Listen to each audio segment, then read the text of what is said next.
Alright, hello again, and here's another PCB I got in. And as you can see, this thing is pretty massive. The big ass metal cover here,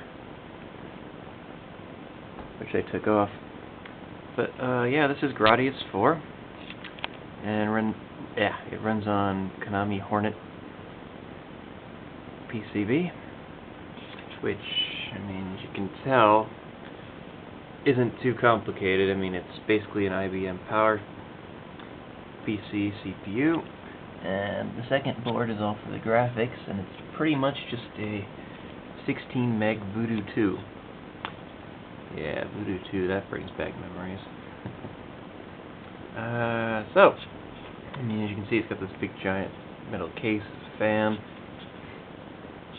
which is kind of unnecessary if you're playing at home, but yeah, cool stuff. And since this did come out in '99, I believe, being a later board, it actually uses, like, real jacks out, and kind of a cool board actually, because yeah, this is back when JVS standards started to be used more in cabs. So the Hornet hardware here was designed to be fully JVS compliant, but it also is still backwards compatible with the old, good old JAMMA Plus interface. So yeah, I mean, you've got like the JVS connector hookups, and the audio. I mean, here the audio actually just feeds through these cables and then goes straight out the front here, which is kind of nice actually, because very easy board to set up if you're new to arcade hardware, because yeah, as you can see here, this is, well, 24 kilohertz RGB, meaning pretty much just standard VGA. So if you have a decent VGA monitor, preferably an old CRT VGA monitor, you could hook it up directly, and yeah, there's your video, and there's your sound, and boom, then all you need is a controller interface of some sort. So you technically don't even need like anything really fancy to run one of these on a home setup. But to make it nice and compatible, there's also includes the JAMMA Plus adapter board, which, yeah, plugs right in, and then, I mean, these wires then take the sound and feed it in here, so that you can still do it the old-fashioned way through JAMMA. The VGA is the preferred way to use this, just because in the VGA mode you can use the medium res 24 kilohertz mode. If you're going to use the old style JAMMA, like I've got it hooked up here, it uses the good old-fashioned standard 15 kilohertz RGB, which admittedly looks quite a bit more blocky than using the new version, but it still looks okay. It still works, which is fine. And you can switch the output just by the one dip switch here, dip switch number 8. And it's even got the credit counter here. Though I don't have a JVS set up, so this doesn't work so much. But yeah, so it's kind of a beast. This thing weighs about 6 kilograms, so pretty heavy, but by far the cheapest of the Gradius PCBs out there. And yeah, nicely well made, nicely protected. I don't have original art for this one, just copies. This is just a color printout, but it still looks pretty nice. Setting up the manual. And I usually don't bother to show these, but since it's right here, the move sticker, or a copy of a move sticker. But yeah, I mainly opened this thing up, partly out of curiosity, but also because when I got it, it came with this little thing right here, which, it's all in Japanese, but it's telling you that the real-time clock doesn't work anymore, which kind of freaked me out because, well, PCBs that have clocks run on batteries, and any PCB owner can tell you batteries are scary, because, they die, they leak, they destroy the board with their acid. Thankfully, though, I was pleased to see that this actually uses a lithium block style, meaning technically it should recharge itself if I leave it on long enough. If it is truly dead, it's still, the board's protected. It's not going to really leak out and hurt anything. Alright, so let's flicker on here. Yeah, it's loud. You can hear that fan going. And yeah, since it's running in the 15 kHz low res mode, it's gonna kind of look weird on the screen here.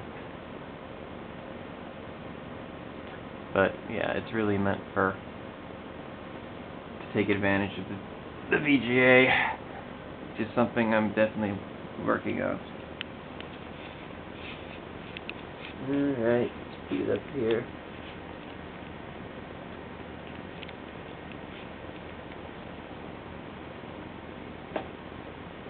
I'll look at old checks.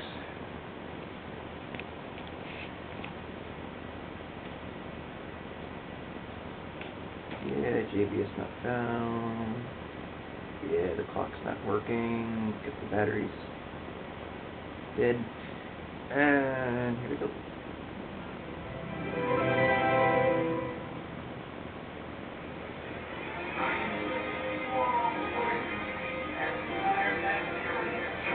Yeah, the screen's gonna look weird. I mean, what I can do is I can go into, serviceman mode and adjust it, but I'm not gonna bother doing that right now.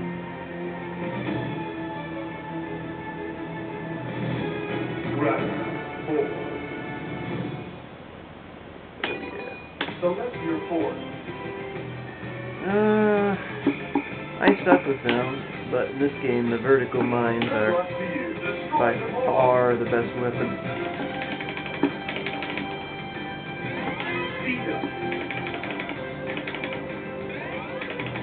I mean, for most people, I'd recommend the PS2 version, but yeah, go vertical mine.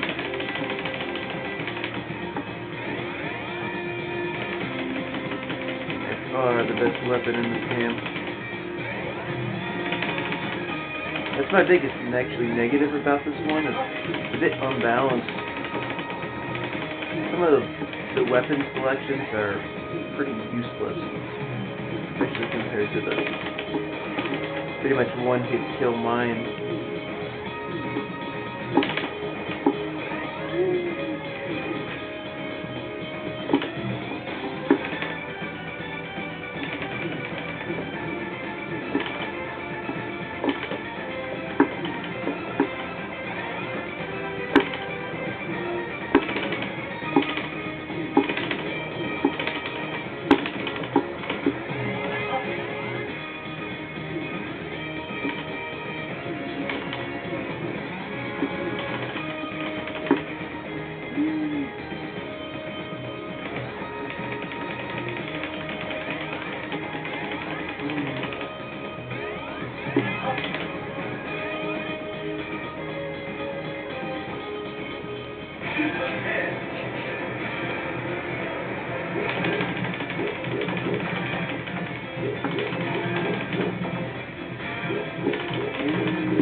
Well, running out of time, so just thought I'd give you a look inside the Konami Hornet, since most pictures online are just basically the metal case. So, yeah, great game, good board, weighs a ton, but not bad at all. Also pretty affordable compared to your typical Gradius board. So yeah, once again, hope you like it. See you next time.